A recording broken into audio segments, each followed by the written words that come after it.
هو أنا ليه حقي مرجعش من اللي ظلمني؟ أنا حقي فين؟ أنا حقي فين؟ أنا حقي فين؟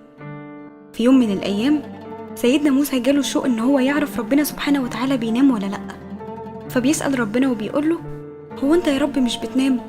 فربنا تعجب وقال له: يا موسى، إن أردت هذا فاذهب إلى الجبلين.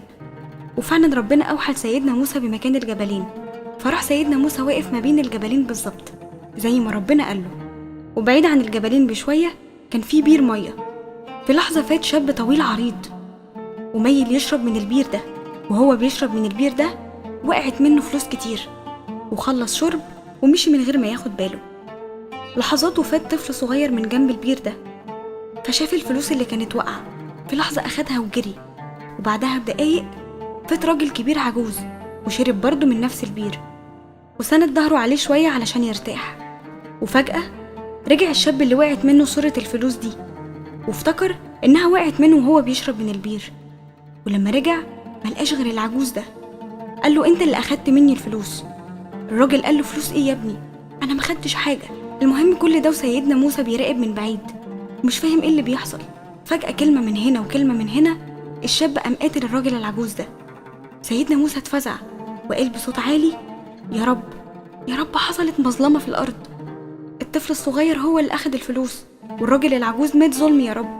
فرد ربنا سبحانه وتعالى على سيدنا موسى: يا موسى، الفلوس اللي وقعت من الشاب كان سرقها من أبو الطفل الصغير، ورجع الحق لأصحابه في الدنيا. يا موسى، العجوز اللي مات ده كان قاتل أبو الشاب ظلم، والشاب ده كان لسه طفل وقتها، ورجع الحق لأصحابه في الدنيا. عرفت يا موسى؟ أيليق بي أن أنام وأغفل أم لا؟ ساعتها سيدنا موسى سجد واستغفر ربنا. لو انت صاحب حق أو مظلمة أو أذى نفسي تسبب لك في حد، حقك هيرجع، لأن دايما ربنا بيمهل الظالم يوم واتنين وعشرة، وفجأة بيتدخل القدر وبيعيد الحقوق تاني، وبيرتب المقامات وبياخد كل ذي حق حقه. بس المرة دي حقك بيجي لحد عندك من غير ما تتعب نفسك. وسبحان الله بعدها ربنا بيملأ قلب اللي ظلمك بهيبة تجاهك لما بيشوفك أو حتى بتيجي سيرتك. حقيقي يا بخت اللي بيعرف يصبر على حقه لحد ما ربنا بذاته ينصره. وينصرك الله نصرا عزيزا. وينصرك الله نصرا عزيزا.